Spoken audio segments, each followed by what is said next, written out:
All right, welcome. Brandon Clayton here, the Algebra Guy. Today we're discussing graphing solution sets of inequalities. So what's the TEAK? 3D, graph the solution set of the linear equalities in two variables on the coordinate plane. So what are inequalities? How can we graph the solution? And what do they mean by solution sets? So let's start with this question. How could you graph all the solution sets to the equation y equals 3x plus 1? What's the answer?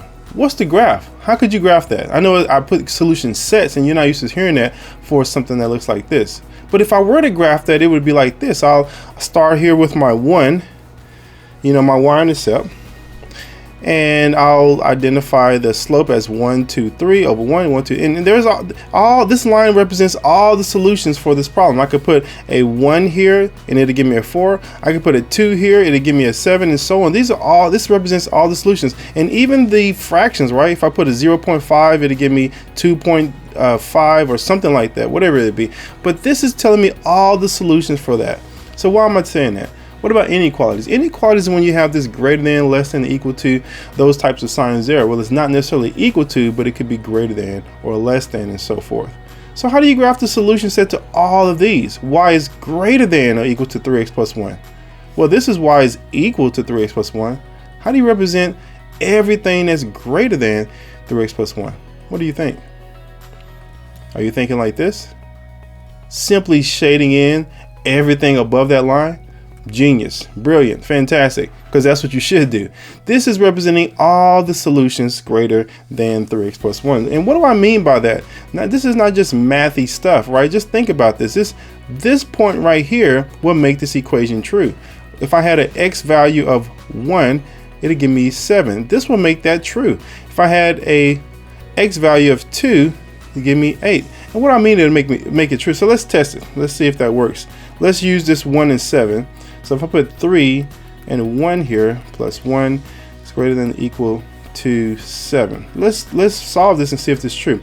3 times 1 is 3, plus 1 is 4. So is 7 greater than or equal to 4? Yeah, it is.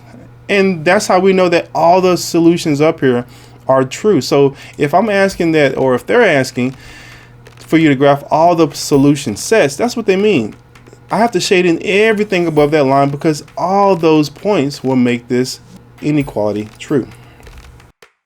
All right, let's start with this practice problem. Graph the linear inequality y is greater than or equal to 3/4 x minus 2. Try this yourself. Pause it here and see if you can get the right answer. All right, so the first thing we're going to do is identify the boundary line. What is y equals 3/4 x minus 2? Just the basic line before we apply the inequality portion. So the basic line, we're going to start with our y-intercept of -2. And we're going to apply the slope of 3/4. 1, 2, 3, 4. I'm sorry. 1, 2, 3, 1, 2, 3, 4. So up 3 over 4. 1, 2, 3 over 4. And we can go down 1, 2, 3, 1, 2, 3, 1, 2, 3, 1, 2, 3, 4. Sorry, I lost count. All right, so we'll draw a line that connects all of this together. There we go. That's a pretty good line. I'll say so myself. And we don't know which way to shade, so we need to test a point. So which point could we test? So the easiest point to well, first of all, before I even go there, if it's in slope-intercept form as it is now, y equals 3/4 x, when it says greater than, we already know which side to shade. Guess which side we're going to shade on that line, the top or the bottom? Well, it says greater than, so we can shade above the line. Great. Everything, because we just saw a problem like that. We shaded everything above that line. Now this is note, only in slope-intercept form can you do that. If it's in standard form, I do not recommend it. This will not work. So, but in slope-intercept form, it says y. That means all my y values are going to be greater than or equal to this. Then I can shade everything above. I already know that all of this is going to be my solution set. All these points are going to make this equation true. So I'm shading all this stuff in here. I know it's not pretty, sorry, but you get the idea. All right, now I'm going to test a point. What if I didn't know? Or what if I want another way to check? So you could test a point, especially if it's in standard form or some other form that it's not slope-intercept. So I could test a point. I'm going to test 0, 0. Why 0, 0? It's just the easiest point. They're both zeros. They're easy to solve for if I plug them back into this equation. So let's just do that. Let's plug 0 and 0 in and test this point to see which side we should shade. So I'll make y0 3/4, and I'll make x 0 minus 2. And I'm going to solve this, and if this is true, that means I should shade on the side with 0, 0. If it's not true, that means I should avoid shading on the side with 0, 0, the origin. So let's solve this. 3/4 times 0, 0. Now I'm left with a minus 2. That's a minus 2 there, by the way. So is this true? Is 0 greater than or equal to negative 2? Absolutely. So now I know that this 0 point should be included in my graph. Notice that blue point is on the top side of that line, so everything above that line should be shaded, as we've already done. So, but that was another way we could check. All right, let's move on to our next problem. Can you do this one? So graph this one now. How would you do that? All right, my first instinct is to, because it's in standard form, is to try to leave it in standard form and look for the intercepts. But I know the intercepts are going to come out to be fractions, and I'd rather not. But when I'm and also when I'm dealing with inequalities, it's so much easier to put in slope intercept form, because as soon as I see that greater than or less than, I know which side to shade. So I'm going to actually rewrite this so that I can solve it, putting it in slope intercept form. So I'm going to subtract x on both sides because I want to get this y by itself. Negative 2y is less than negative x plus 5. We're going to divide by negative 2, divide by negative 2. That leaves me with y is greater than. Remember, we change the sign direction whenever we divide by a negative. So now y is greater than, and negative divided by negative, this is going to be a 1/2 x, because there's a 1 there. 1 divided by 2, and 5 divided by negative 2 is a negative 5/2. So there it is. It's so much easier to see this way. I just put in my graph. 5/2 is the same thing as negative 2.5. And I'm applying 1/2. So we're going to go up 1/2. Up 1/2. Up 1/2. There we go. Down 1/2. Down 1/2. So that's enough to get my line. And I just realized I can't draw a solid line. Why not? Because it says greater than, not equal to. So I have to draw actually the little dashes, right? So I'm going to just do the little dash that connects all those points, because it's not equal to on that line. All right, now which side do I shade? It's simple to see at this point because it says y is greater than. So everything above it. But if I didn't know, what could I do? Well, I could just test a point, right? I could just put a 0 here. 0 here for x and 0 here for y, and it'll be 0. 0 is greater than 1/2 times 0 is 0, so I'm left with negative 5/2. And I know this is true. 0 is greater than that negative number, so everything above this line should be shaded. All the points here will make this inequality true. All right, what about this guy here? So again, I'm going to start out with my boundary line. What is y equals negative 4x? Well, y equals negative 4x is going to be a y-intercept of 0, because there's nothing there, and a negative 4 slope. So down 4, negative 4/1 is my slope. 1, 2, 3, 4, and to the right 1. 1, 2, 3, 4, and notice that line continues that way. It's equal to, so I can make a solid line here, and so I will. That's pretty good. Maybe not perfect, but pretty good.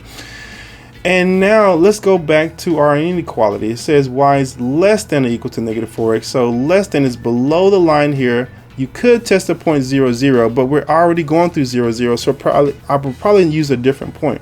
So let's use 1 and 1. Let's test this point to see if we should shade on the top or bottom. I'm already assuming it's going to be to the left here because this is the bottom. But let's say we didn't know. I could put a 1 here equals negative 4 times 1. And let's see what happens. Negative 4 times s and negative 4. Is 1 less than or equal to negative 4? No, 1 is greater than.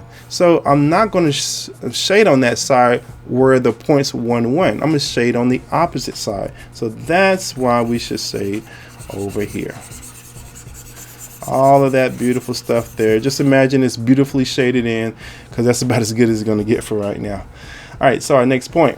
Y is greater than 3. So again, let's start with the boundary of just y equals 3. You know, what would that line look like? Y equals 3 would just be a line going straight across. And this is not going to be equal to, so I need to do my dashes. Y equals 3. It's going to be going across like this.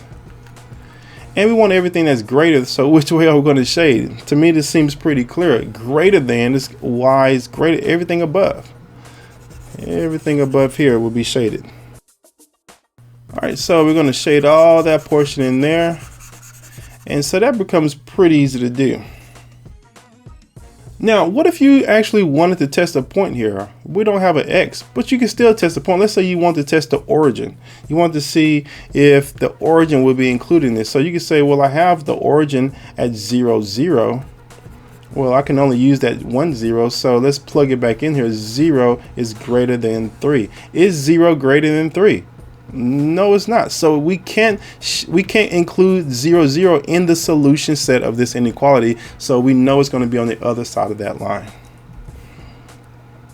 How did this show up on the STAR test? All right, so let's start with this problem. Which order pair is in the solution set of y is greater than or equal to 1/3 x plus 4? All right, so we're going to start with 4, up 1, 1, 2, 3, up 1, 1, 2, 3, 1, 1, 2. Up 1, 1, 2, 3, down 1, 2, 3, down 1, 2, 3, down 1, 2, 3. All right, there we go. So here's our line. Bam. So it says shade everything above. So this becomes pretty simple. Just shade everything above. It says greater than, right? Now you could have tested a point to see if this is true. But I already know that in slope intercept form is everything greater. And I put 0 and 0 here. It's going to be 0 is greater than or equal to 4. That's not true. 0 is not greater than 4. So I know that 0, 0 shouldn't be included. Now, which one of these points are in my solution set? Negative 6, 1. Let's use this color, negative 6, 1. Negative 6, 1 is here. Nope, that's not going to work. Negative 1, 6. Negative 1, 6. That looks promising. 6, negative 1, 6, negative 1, nope, that's not going to work. And 1, negative 6, 1, negative 6, nope.